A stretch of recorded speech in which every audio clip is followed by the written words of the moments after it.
down to Biscayne. Yikes. 5 on the floor, ride for my dogs. Where here's the thing, you can check the score. Hustle hard, couple scars, wearing bubble frogs. Just like Butler said, you in trouble, y'all. Kept the floor playing, got it all banned. Y'all seen the block, stop with one hand. And Pat we trust, it's power, have the guts. We're here to bring the heat, y'all can hang it up. Welcome to 5 on the Floor, a daily insider show on the Miami Heat and the NBA, featuring Ethan Skolnick, Greg Sylvander, and Alex Toledo, plus others from the 5 Reasons Sports Network. Welcome back to another edition of 5 on the Floor Live. I am your host, Greg Sylvander. Tonight's floor plan with me, we have Timothy Bain. You can follow him at Timmy with an underscore at the end on Twitter. He's on lots of our programming here at the 5 Reasons Sports Network. And we also have a good friend and co-host of Miami Heat Beat, Frankie Garcia. Yeah. I don't know why I keep messing up people's names. I've been doing that lately. I need to look inward as to why I keep messing that up. But though that is the cast of characters. I am Greg Sylvander, as I mentioned, and we're gonna just blitz through this post-game show. The Heat escape a game against New Orleans that early on I just couldn't believe how bad they looked. So we're going to get into the start, get into the finish, and everything in between. Before we do, shouting out the sponsor of our post-game shows, and that is Aggressive Insurance. Lynette may even be in the comments. What's up, Lynette, if you are? Lynette has an insurance broker agency that's been servicing South Florida for over 15 years. She offers auto, homeowners, condo, life insurance, retirement programs, free notary service to all clients. They represent all the leading insurance carriers in South Florida. So if you have a bad driving record, no problem. No driver refused. Free phone quotes. You want to go to insurancebylynette.com. That's with 2 N's and 2 T's. Insurancebylynette.com. She's on Instagram, Facebook, Twitter. Also, give her a call. Aggressive Insurance, 954-581-8800, 954-581-8800. That's Aggressive Insurance.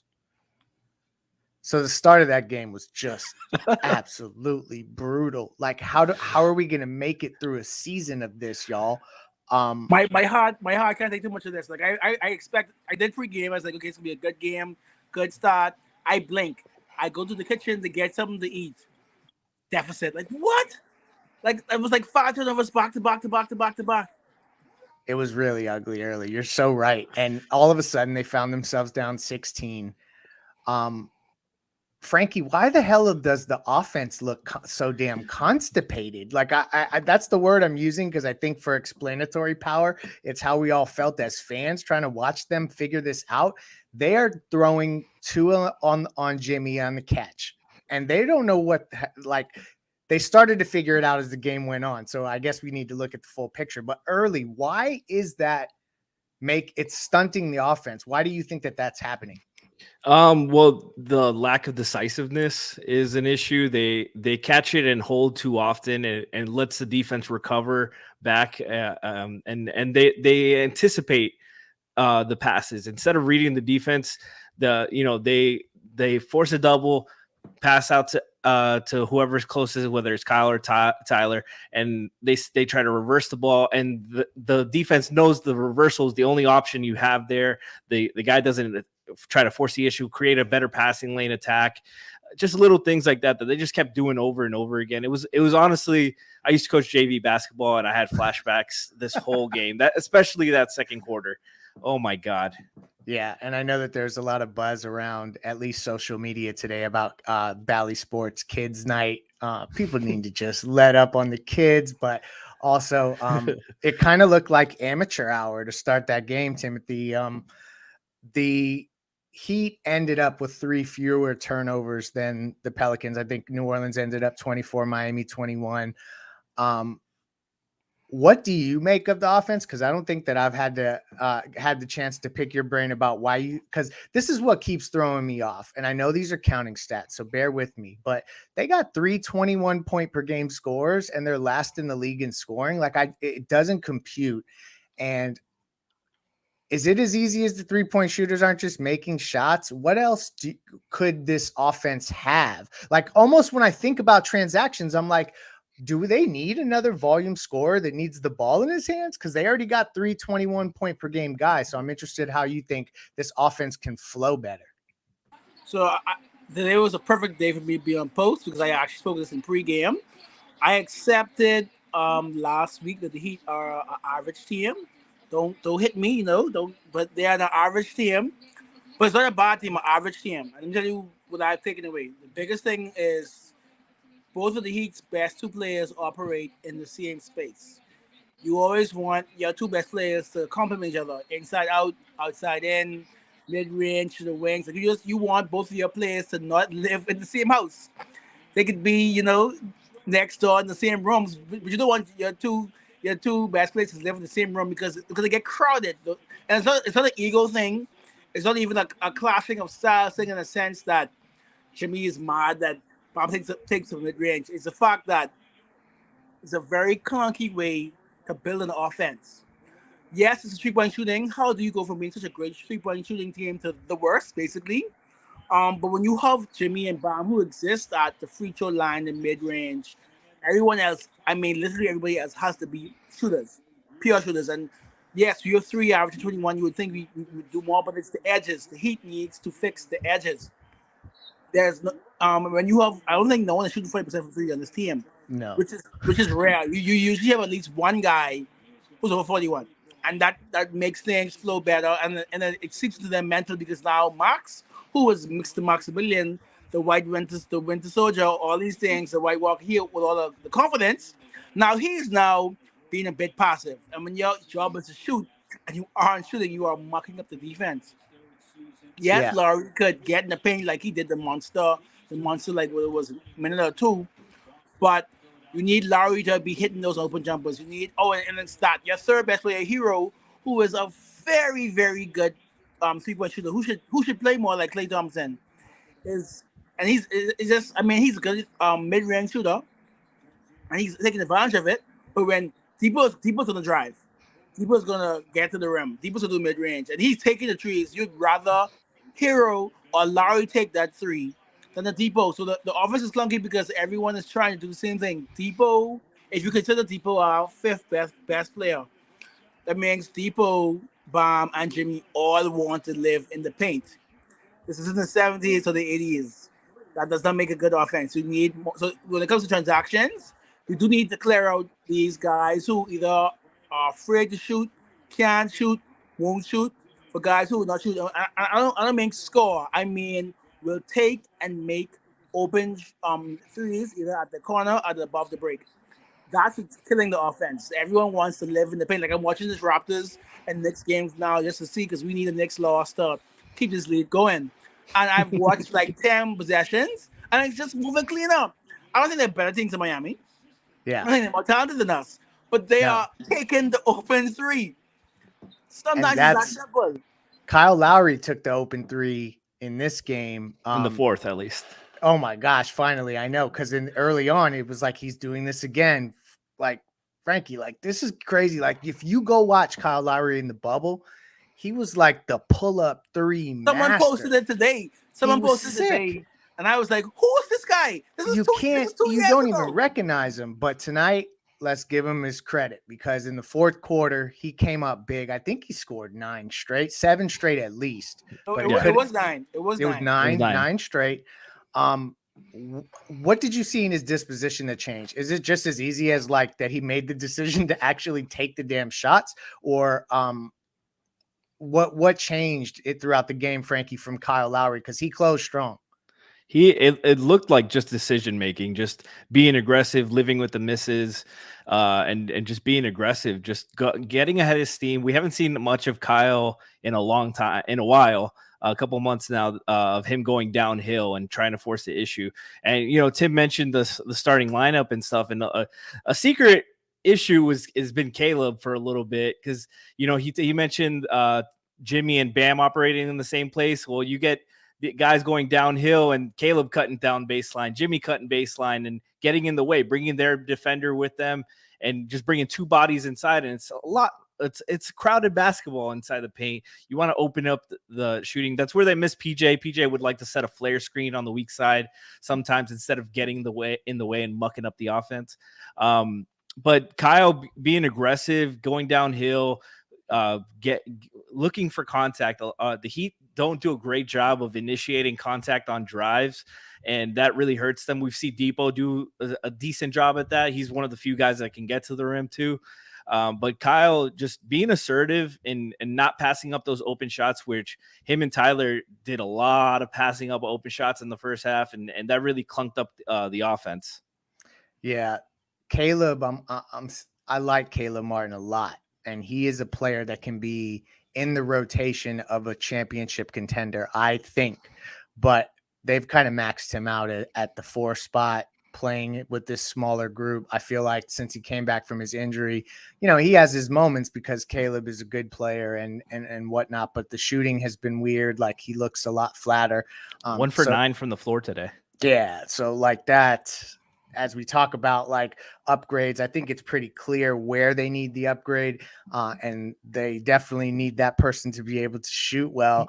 I want to take this. We got a super chat that came in as we were talking, and since this show is live, we want to integrate the viewers as much as possible.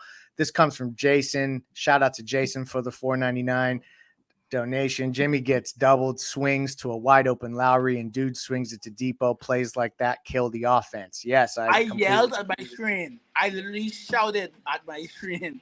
Why would you, as Kyle Lowry, swing the ball to people who was going to drive it?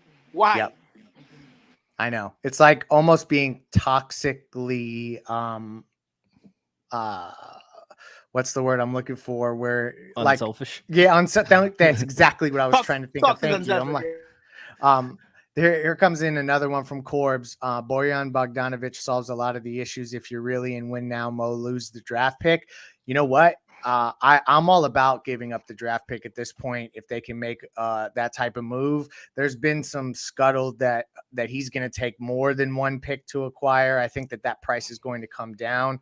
But for now, I think that is an interesting player to think about, but I also think that they have other issues defensively and on the rebounding side of this that I don't know that he solves. So he may be a part of a solve, but I don't know that he's the solve as one player. No. Before we go into any further comments, I want to get your guys' perspective on Bojan Bogdanovic since it came through on the comments.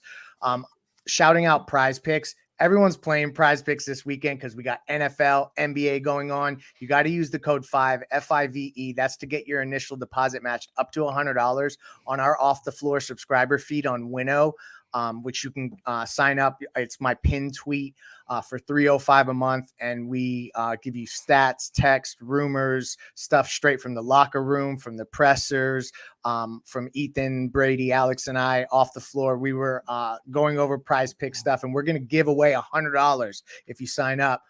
Use the code 5 to get your initial deposit matched. You choose over and unders on all your favorite players in your favorite sports. You can win up to 10 times your money. Super easy. PrizePicks.com. Use the code 5. Are either one of you sending out more than 1 draft pick for Bojan Bogdanovic? Timothy first. So I said this last week. I wouldn't mind a first and a second for Bojan and Noel or Burks if it gets you off a Duncan's contract. I really like Bojan. I remember when he went toe-to-toe with Cleveland LeBron back in 2018. I also have Bojan in like 3 fantasy leagues, and he is saving me. But just numbers-wise, he's averaging 20 points. He's efficient. He's one that's full shooter. And yes, you go to defensive and rebounding issues, but whoever we give up for him aren't like Duncan isn't rebounding for us right now. Deadman is clearly been replaced already by Orlando Robinson. So it's not like you're losing whatever you send out. I have no problem sending up 2 picks if one is a second. It's no way in hell I'm sending 2 first-round picks for an expiring man in his 30s. Yeah. I would send out a first and a second if it gets me off of Duncan's contract. And you also give me like a Burks or Noel, a veteran who plays the role. Noel and Burks are playing the role right now for a horrible Pistons team. I don't see why they wouldn't do it for a good Miami team. Sorry, average Miami team, but can be good. They could be good when they play up to their competition, and we'll see that against Boston. Frankie, you giving up 2 first-round picks for Bojan? Oh, well, to clarify something, he did sign an extension, so he has 2 years left on the deal now. So it's a little bit better, but I more than one. It's hard. I need Burks back. I need somebody like Noel back, Sadiq Bey, something like that. Even though Sadiq's having a rough season, I need a little bit more because if you're giving up a first, you're going in for this season, and this team is too far away right now. Like you're talking, Tim's talking about average. That's pretty much what they are right now. We're way too past the season. They're healthy. There's no excuses anymore. This team, Pelicans missing 2 of their 3 best players tonight, and you were in a dogfight, and you had to pull something out of your rear end to come up with the victory. You needed Kyle come up big. Jimmy, they took Jimmy out of his game a little bit. All the role players have really taken a step back, ran out of talent. You squeeze all the juice that you could get out of those guys last year. And we've been, since the playoffs started, we've been hoping that they're due, but they haven't been able to deliver 8 threes tonight like that, with all the doubles, all the open looks, they got everything they get like at home. Like, there was points where they had more turnovers than field goals made. Stuff drives me nuts. That's why, although they won this game and they're 26 and 22, I do think that they're going to get positioned into the 6th seed. And there's ways, I can give pathways to them even getting up to the 5 seed, honestly, but it's going to take a lot of things breaking right. And when you talk about giving up 2 picks for Bojan and maybe whoever else would be there, I almost would want to shift my attention to what Utah has in terms of multiple players to go and get. If we're really going to give up picks, I don't know. Because this is a more than one player. We need 2 or 3 players, to be honest. Exactly. So Malik Beasley, Jared Vanderbilt, or Kelly Olynyk. Although I'm hearing Golden State and Kelly Olynyk in the same sentence recently, which I think that watch him go there and break records for 3-point shooting or something. Frankie, you liking Utah? Timmy, you liking Utah's packages any better than the Detroit stuff? For my number one, and Frankie, maybe I forgot about Bay. I would love a Bay and Bojan package, but Malik and Vandy has been my package from the summer. If he doesn't go for John Collins, my package has always been Malik and Vandy, for sure. Frankie, how you feeling about that? I'm not in on it just because they're good players. It's nothing wrong with them. It's just the fit is weird because Beasley is 6'4". He's another shooting guard. He's going to be a limited defender in that sense. He will juice up the offense. He's the kind of shooter they want, an offensive spark.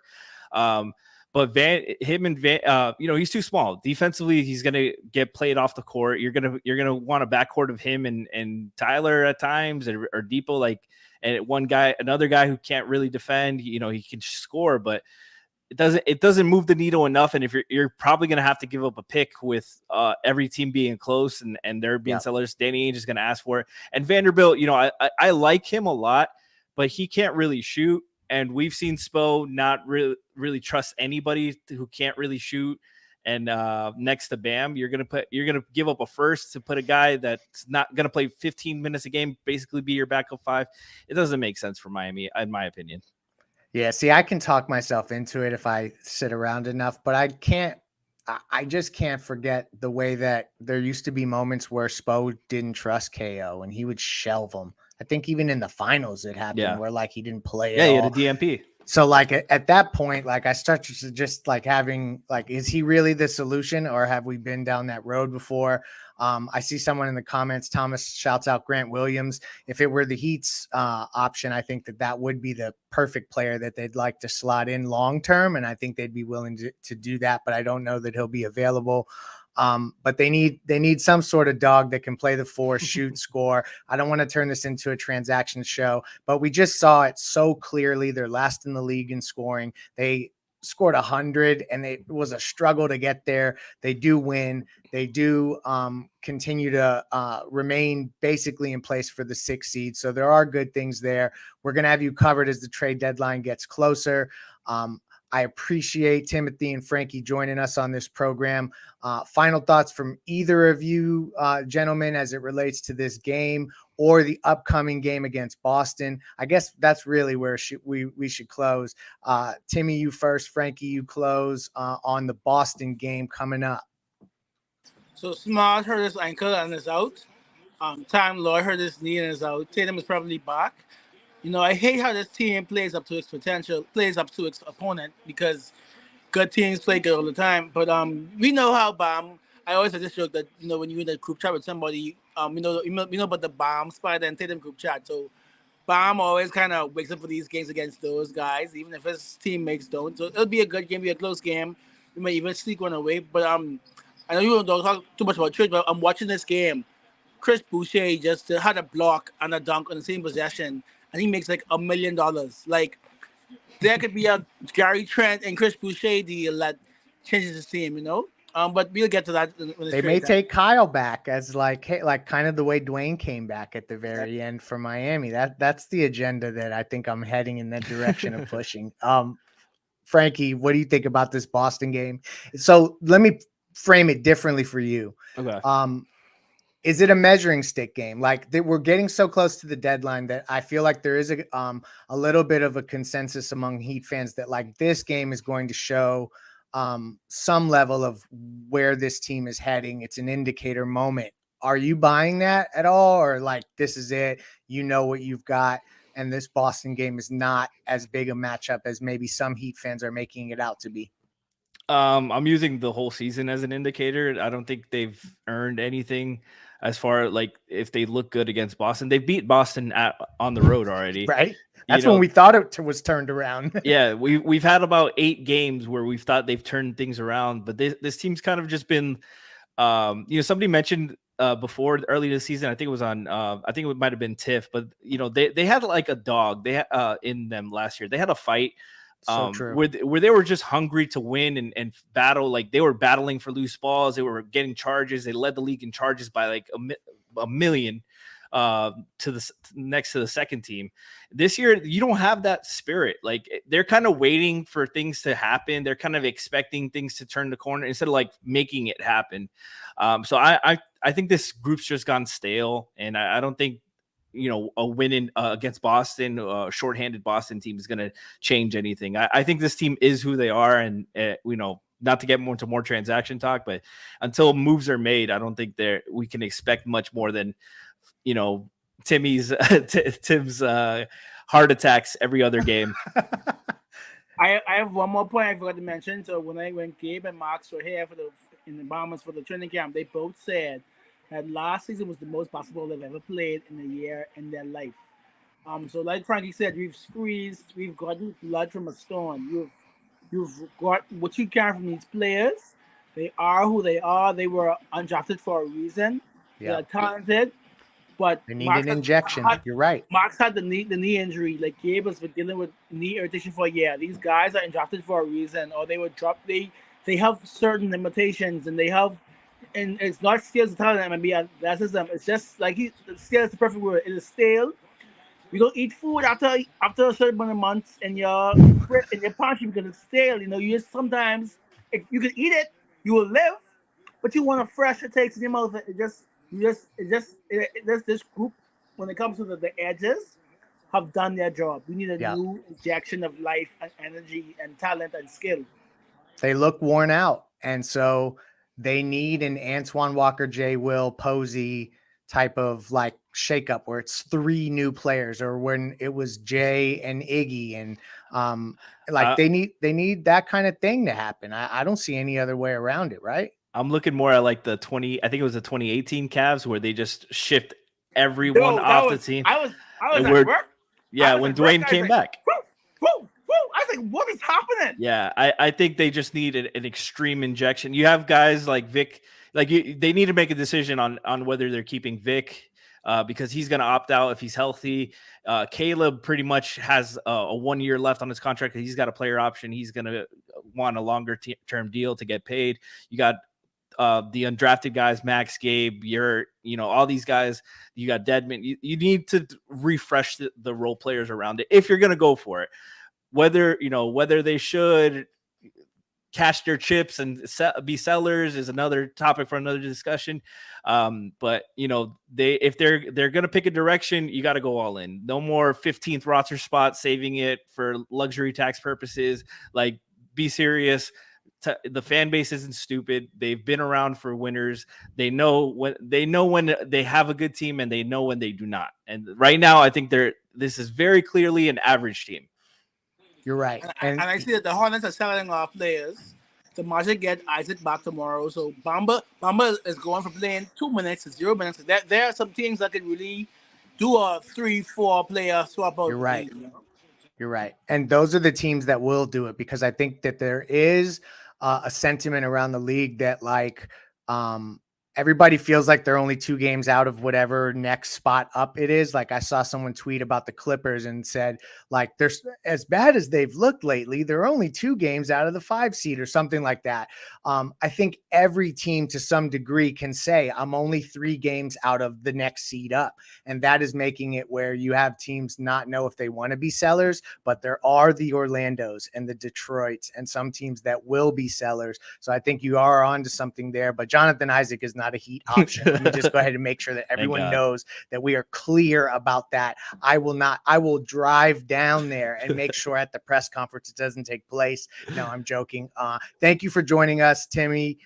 Frankie, as football is playing, I appreciate y'all deviating your attention and coming on for the Miami Heat post-game show, 5 on the Floor Live.